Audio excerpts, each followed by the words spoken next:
Hi everyone, hope you're having a great week. This is Karen doing this week's newsletter for the Golf Performance Lab at East Kilbride Professional Shop. So very quickly, because I'm cold, we're outside, I've got my beanie on, which is great, love a beanie. My lip's blue though, so it is pretty chilly. Anyway, so what have we got in the pro shop? Well, at the moment we do have beanies in stock. This one that I am wearing I believe has sold out already, but we can get some more in. We've got some other ping ones, we've got some nice Under Armour new ones as well, and I think everybody should have a beanie in my opinion.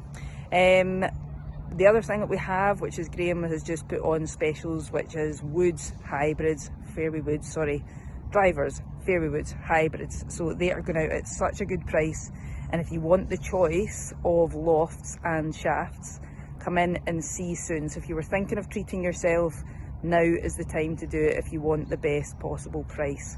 And of course we will advise you as to which one suits you the best. We have our shoe sale of the stuff that we have in stock. It has to go. We need to get rid of old stock so that we can create space for new stock. So we're literally making no money on these shoes. So if you're lucky enough that your size is in the store, I think we've got sizes from 7 right through to 11, come in and pick up a bargain.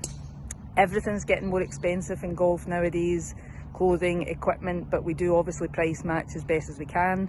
Graham's a lovely guy and he tries to do his best by all of you from a price point of view. Equally, it's a business, so we have to try and make a little bit of money, otherwise there's not much point.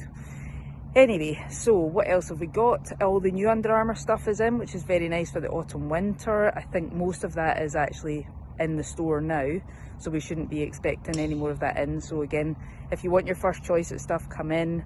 We also got a new batch of the East Kilbride logo head covers, so again, if you're thinking in Christmas gifts already, I think it's, I'm going to say it's like 8 Fridays or something, I don't know, that's probably scary, it's maybe 10 Fridays, even that's scary. Anyway, so not long to Christmas, if you're thinking of doing your shopping, come in and get that done soon as well. Obviously we're always there for advice to help out what equipment might be best for you.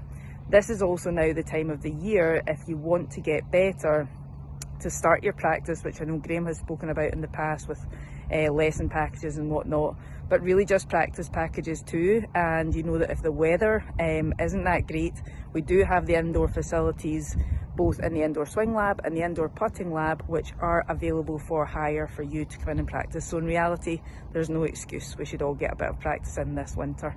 Hopefully the weather will stay as it's been. This is probably the driest 4 or 5 weeks that we've had all year. Course is looking phenomenal. I was out for 9 holes last Wednesday and Thursday. I think I played 9. So yeah, really good. Course is looking great. So well done to the boys for that too. And yeah, let us know what we can help you with. I am just about to flip over and give you a quick putting tip. Okay, so here I am on the practice putting green and I have set up 3 shorter putts, different distances here, and I'm going to talk a little bit about the difference between what I would relate to as should have hold putts and could have hold putts. Lots of people will come in and say to me that they are missing too many putts, that they should be holing, and generally they are referring to the longest putt that I have got in front of us here, which is approximately 5 feet. Now that is definitely not a should have hold putt, that is a could have hold putt. So what I would suggest is you have to come onto the putting green and we look at a putt length like this that is roughly 2 feet, and the first question I would say to you is, if you were playing in match play, would you give this putt? If the answer is no, then it is also a could have hold putt. If you would give it in match play, then yes, it's probably a should have hold putt. That will come down to individual perspective and confidence, and that comes to the next point. If you want it to be a should have hold putt, you have to come and stand and hole lots of them, because that's the only way you will build confidence. So at 2 feet, if you want it to be should have hold, come and practice.